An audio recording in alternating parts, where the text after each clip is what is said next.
Apa yang menjadi pergumulan saudara hari-hari ini? Apa yang benar-benar mengganggu saudara ketika hal itu tidak saudara dapatkan dan tidak terjadi dalam kehidupan saudara-saudara sekalian? Dan kali ini kita akan bersama-sama belajar dari Paulus. Dia menyatakan bahwa ada sesuatu yang dia pergumulkan dan dia usahakan dengan sekuat tenaga. Dan apa itu? Mari kita lihat. Di dalam Kolose pasal yang ke-1 ayat yang ke-27 sampai 29, kepada mereka Allah mau memberitahukan betapa kaya dan mulianya rahasia itu di antara bangsa-bangsa lain, yaitu Kristus ada di tengah-tengah kamu. Kristus yang adalah pengharapan akan kemuliaan.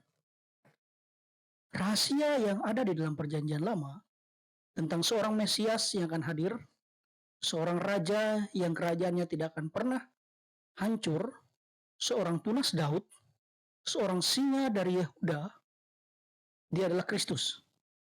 Rahasia inilah yang ada di tengah-tengah Anda dan saudara hari ini. Ya, setelah Kristus hidup, mati, disalibkan, bangkit, dan naik ke surga, Kristus tidak lagi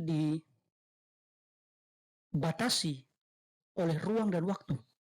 Sehingga Kristus ada di tengah-tengah kita, ada di tengah-tengah jemaat Kolose pada waktu itu, ada di tengah-tengah Anda dan saya hari ini. Kristus inilah rahasia Allah yang menjadi sumber kehidupan yang baru bagi manusia yang telah jatuh dalam dosa. Dan Kristus yang adalah pengharapan akan kemuliaan.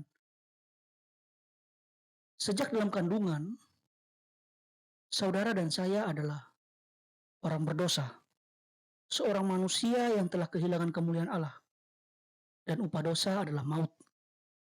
Dan dikatakan di sini suatu kabar yang indah bahwa Kristus adalah pengharapan akan kemuliaan. Ketika Anda dan saya percaya Kristus, kita menerima kemuliaan yang bukan dari diri kita atau karena diberikan oleh orang lain, melainkan diberikan oleh Kristus itu sendiri.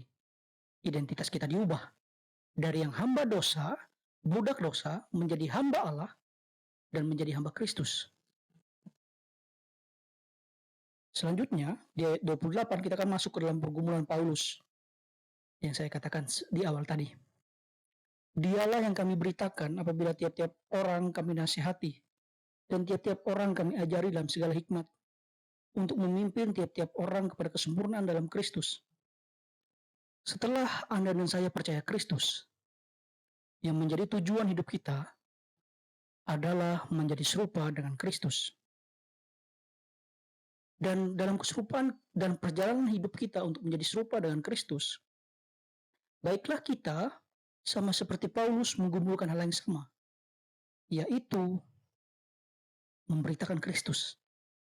Ketika kita ingin mengajari anak kita mungkin, mengajari saudara kita, mengajari istri kita dan suami kita, baiklah kita dengan hati yang berpusat kepada Kristus dan mengatakan suatu kesalahan adalah kesalahan, suatu kebenaran adalah kebenaran, bukan berdasarkan dendam pribadi, melainkan berdasarkan hikmat Kristus, hikmat Injil.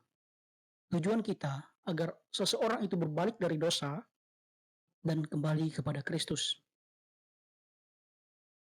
Ayat 29, itulah yang kuusahakan dan kupergumulkan dengan segala tenaga, sesuai dengan kuasanya yang bekerja di dalam aku. Itulah yang kuusahakan dan kupergumulkan. Memberitakan Yesus dan kerinduan untuk melihat seseorang bertobat dan berbalik dari dosanya dan datang kepada Kristus seharusnya menjadi kerinduan setiap kita yang telah hidup percaya kepada Yesus. Setiap kita yang telah menerima kebenaran dan kemuliaan Yesus, sama seperti Paulus, merindukan bahwa orang-orang datang kepada Yesus, bertobat dari dosa. Jadi kiranya Roh Kudus memampukan kita untuk melihat dari kacamata Injil bahwa tujuan hidup kita adalah menjadi serupa dengan Kristus dan memberitakan Dia dalam segala keadaan. Amin.